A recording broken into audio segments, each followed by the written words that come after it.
Hello student, कैसे हैं आप सब। एक बार पुनः से कोचिंग क्लासेस पर स्वागत है। और आज का टॉपिक है समूह 15 के तत्वों के हाइड्राइड।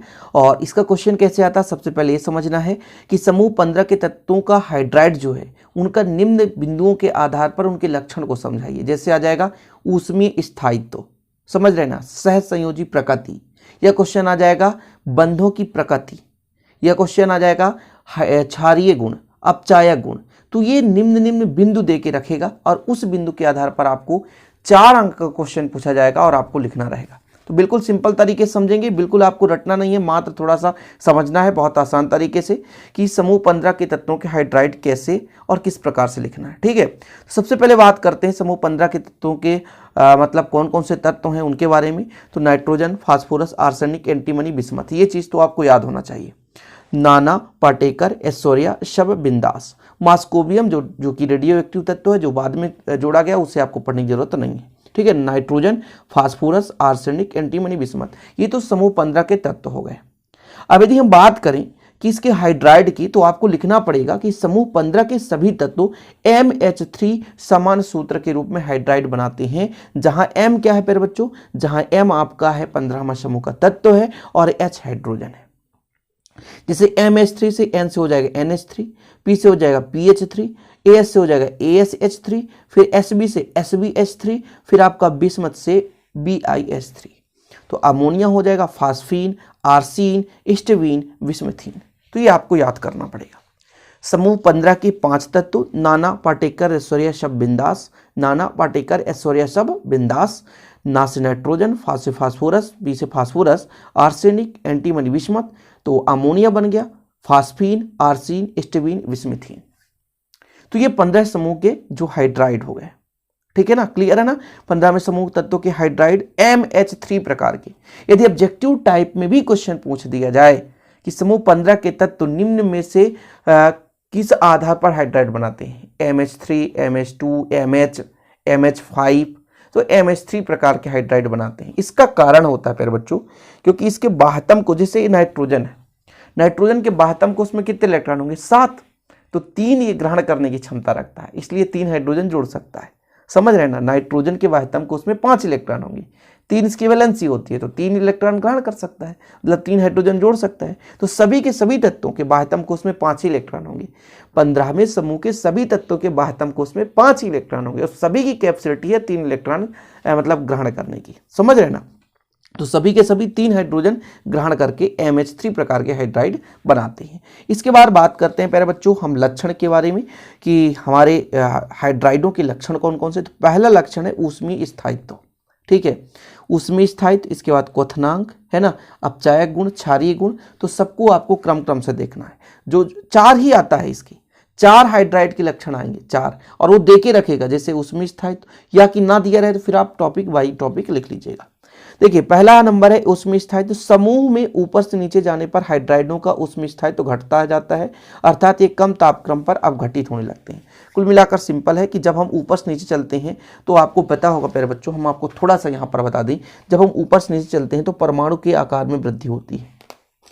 परमाणु के आकार में वृद्धि होती है तो स्थायित्व में कमी होगी। ये थोड़ा सा छोटा है, फिर थोड़ा सा बड़ा होगा, फिर थोड़ा सा बड़ा होगा और बड़ा होगा। यानी जब समूह में ऊपर से नीचे चलते हैं तो नाभिक का आकर्षण कम होता जाता है, इसलिए स्थायित्व में कमी आती जाती है। क्या है, स्थायित्व में कमी आती जाती है। जैसे यहाँ पर NH3 हो गया, PH3 हो गया, ASH3 हो गया, फिर आपका हो जाएगा SBH3 हो जाएगा।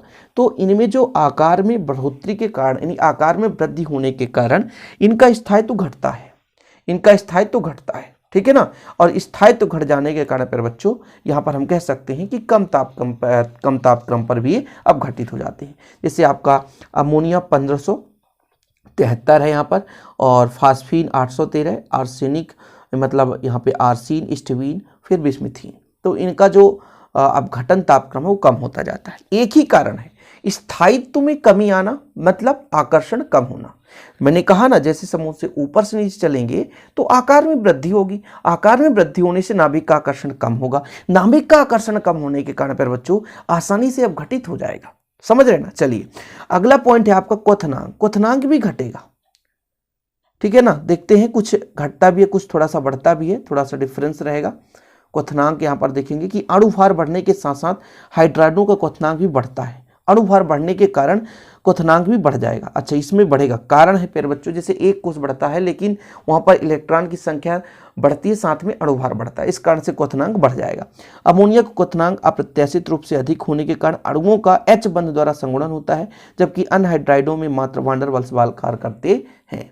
मतलब जो अमोनिया में है इसमें हाइड्रोजन बंध लगता है। हाइड्रोजन बंध क्या होता है प्यारे बच्चों, जैसे हाइड्रोजन ऋण विद्युतीय तत्व के साथ संयोग करके जो बंध बनाता है उसे हाइड्रोजन बंध कहते हैं। हमने बहुत बारीकी से भी समझाया हाइड्रोजन बंध किसे कहते हैं, ये आपको पता होगा। तो यहाँ पर जो क्वथनांक की बात करेंगे तो क्वथनांक यहाँ पर थोड़ा सा बढ़ता है, सिंपल तरीके से अणुभार बढ़ने के कारण क्वथनांक जो होता है बढ़ जाता है। याद कर लीजिए, अणुभार बढ़ने के साथ साथ हाइड्राइडों का क्वथनांक बढ़ जाता है। ओके, चलिए अगला हमारा है क्षारीय गुण। क्षारीय गुण देखिएगा, क्षारीय गुण तो सभी हाइड्राइडों के केंद्रीय परमाणु पर उपस्थित एकाकी इलेक्ट्रॉन युग्म इसको लेविस क्षारक बनाता है।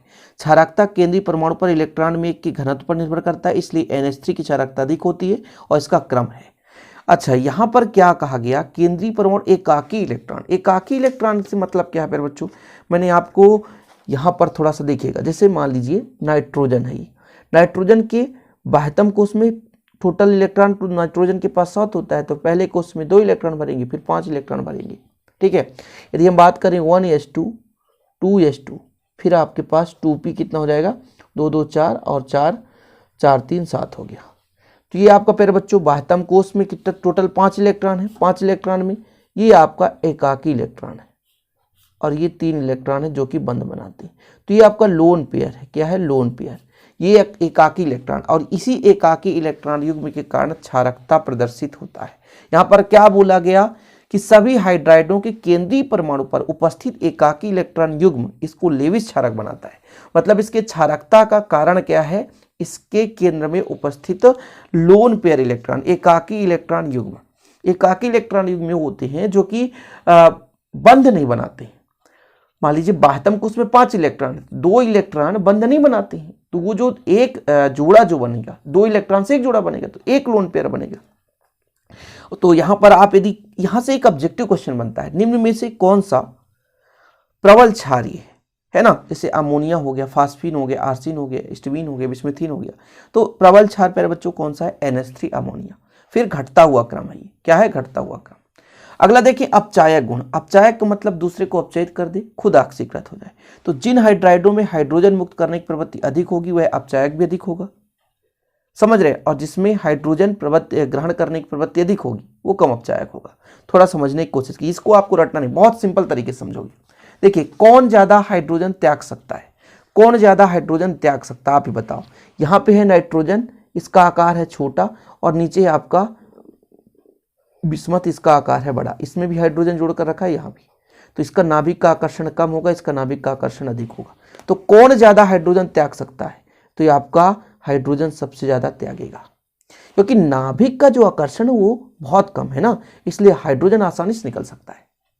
यहाँ पर नाइट्रोजन का आकार बहुत छोटा है तो हाइड्रोजन के साथ प्रबलता के साथ जुड़ा है, तो कहाँ से हाइड्रोजन त्यागेगा।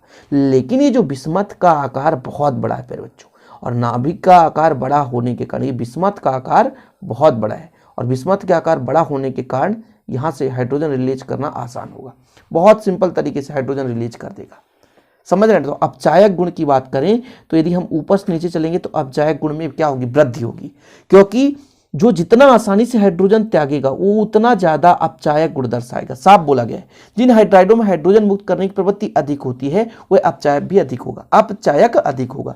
तो यहां पर यदि बात करें बिस्मिथीन की तो वो प्रबल अपचायक होगा। क्यों, क्योंकि इसमें परमाणु आकार बड़ा होगा, परमाणु आकार बढ़ने के कारण नाभिक का आकर्षण कम होगा, और जब नाभिक का आकर्षण कम है मतलब हाइड्रोजन आसानी से त्याग सकता है, हाइड्रोजन आसानी से त्याग सकता है। तो जो जितना आसानी से हाइड्रोजन त्यागेगा वो उतना ही ज्यादा अपचायक गुण दर्शाएगा, ठीक है ना। तो BiH3 सबसे प्रबल अपचायक और NH3 सबसे दुर्बल अपचायक है। ऑप्शन में ऑब्जेक्टिव ऐसे ही बनते हैं और लोगों को समझ में नहीं आता कि ऑब्जेक्टिव कहाँ से आ गया, सर समझ में नहीं आ रहा कि ऑब्जेक्टिव कहाँ से आ गया।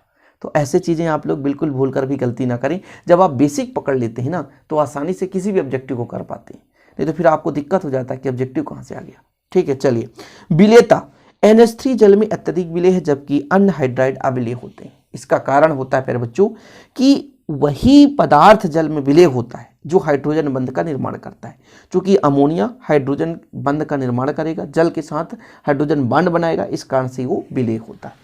तो ये भिन्न भिन्न पॉइंटों पर यदि सहसंयोजिक प्रकृति की बात करें तो यदि हम सभी के सभी हाइड्राइडों की बात करें प्यारे बच्चों, तो जो हाइड्राइड हैं सभी के सभी रंगहीन गैसें। क्या है? रंगहीन गैसें। रंगहीन गैसें, याद रखना, रंगहीन गैसें। यदि कहीं भी ऑब्जेक्टिव या रिक्त स्थान में कहीं पूछ दिया जाए तो पता होना चाहिए सभी के सभी हाइड्राइड रंगहीन गैसें हैं। यदि इनमें संकरण की बात की जाए आपसे कि संकरण, कौन सा संकरण पाया जाता है? हाइब्रिडाइजेशन। तो आपसे यदि कोई हाइब्रिडाइजेशन पूछे प्यारे बच्चों तो आपको बताना है sp3 संकरण। ठीक है, sp3 संकरण। और यदि मैं आपसे पूछ दूं कि इस पे कितना बंध कोण होता है तो 109 डिग्री, ठीक है, 28 मिनट। 109 degree 28 minute. ठीक, तो यदि आपसे पूछ दिया जाए कि इसमें कौन सा संकरण पाया जाता है तो आप बता देना भैया sp3 संकरण पाया जाता है। ठीक है, और आपको पता है पिरामिड संरचना बनाएगा। जैसे अमोनिया है प्यारे बच्चों, अमोनिया है, इसमें एक लोन पेयर है और 3 हाइड्रोजन है। एक हाइड्रोजन यहाँ जोड़ दो, एक हाइड्रोजन यहाँ, एक हाइड्रोजन ऐसा।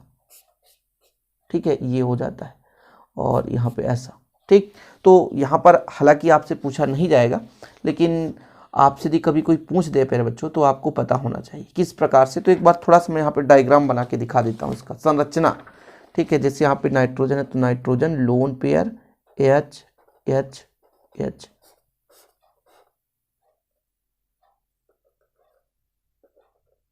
ये इसकी आकृति हो गई। ठीक है, तो ये आपका जो भी sp3 संकरण में संरचना बनता है 109 डिग्री 28 मिनट का कोण बनता है। यदि पूछ दिया जाए ऑब्जेक्टिव तो बनना चाहिए। ठीक है, और बंध कोण NH3 का 107 होता है, PH3 का 94 डिग्री, ASH3 का 92 डिग्री, SbH3 का 91 डिग्री, BiH3 का 90 डिग्री। तो ये बंध कोण भी यदि आपको याद करना तो कर लेना। NH3 का 107, PH3 का 94, ASH3 का 92, SbH3 का 91 और BiH3 का 90 डिग्री बंध कोण होता है। ठीक है, तो अब कुछ आप भी अपने हिसाब से करें। बाकी मैंने जो मुख्य पॉइंट है वो समझा दिया, बहुत ही महत्वपूर्ण है, प्लीज़ तैयार कर लेना। आप किसी भी बोर्ड से हो, MP board, UP board, CG board, तो आप लोगों को पता होना चाहिए ऐसे टॉपिक्स, और जो कि आप छोड़ जाते हैं और पेपर में आने पर नहीं बनता है। यदि वीडियो पसंद आए तो प्लीज़ लाइक करें, दोस्तों के साथ शेयर करें। मिले किसी प्रकार की वीडियो के साथ, तब तक के लिए जय हिंद, वंदे मातरम।